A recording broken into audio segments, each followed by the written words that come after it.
What is up mga kapulutan? For today's video, may ire-recommend ako sa inyong Filipino restaurant. Nagsaserve sila ng mga kakaiba at masasarap na pagkain kagaya nitong natikman ko na watermelon sinigang. Ang dami kasing nagtatanong sa akin, saan ba masarap kumain sa SM La Union? At eto, ituturo ko na sa inyo yung natikman ko. Located lang sila sa SM La Union ground floor, ang Manam Comfort Food. Nagsaserve sila ng umagahan, tanghalian, merienda at gabihan. I-rate ko isa-isa yung mga food nila mga kapulutan, kaya tara, samahan nyo ko. Una na nilang sinerve itong watermelon beef sinigang. Isa sa mga best sellers nila dito mga kapulutan. Na-curious nga ako dito kasi sadya yung laman. Hindi pwedeng hindi ma-order to dahil isa sa mga comfort food nating mga Filipino ang sinigang. Alright.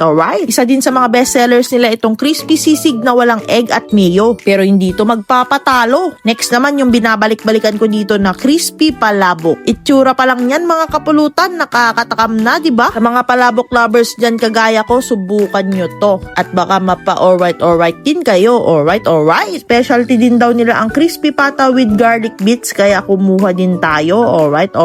Nakakatakam tignan pero masarap ba mga kapulutan? Tara, tikman natin yan. Una, itong watermelon beef sinigang. Yung sandya or watermelon yung nagbigay buhay dito mga kapulutan. Tumamis lalo yung sabaw, hindi lang yung baka yung nagdala. Pag ito yung ulam mo, siguradong mapapa-extra rice ka. Kuhang-kuha din nila yung asim na gusto ko sa isang sinigang. Yung di masyadong OA sa asim ba. Malambot yung beef, kaya i-rate ko to ng 9.5/10. Alright. Next na tinikman ko yung kanilang sisig na nagustuhan ko kasi napaka-crispy nung karne. May kick ng asim kahit walang mayo at itlog, napakasarap. I-rate ko naman to ng 8.5/10. Alright. Tumikim din tayo ng gulay. Pinagsabay ko na yung adobong kangkong at sizzling tofu. Nakulangan lang ako slight sa lasa ng tokwa pero yung kangkong tamang-tama yung timpla. I-rate ko sila ng 7.5/10. Alright. At ito ang pamatay. Crispy pata, chinap-chop na rin nila. Napaka-soft, juicy and tender nung meat and napaka-crispy nung balat. Karamihan kasi dito pag nag-order ng crispy pata, matigas and hindi crispy. Pero itong nasa Manam, napaka-solid mga kapulutan. Pwedeng ulam at perfect pulutan. I-rate ko din to ng 9/10. Alright.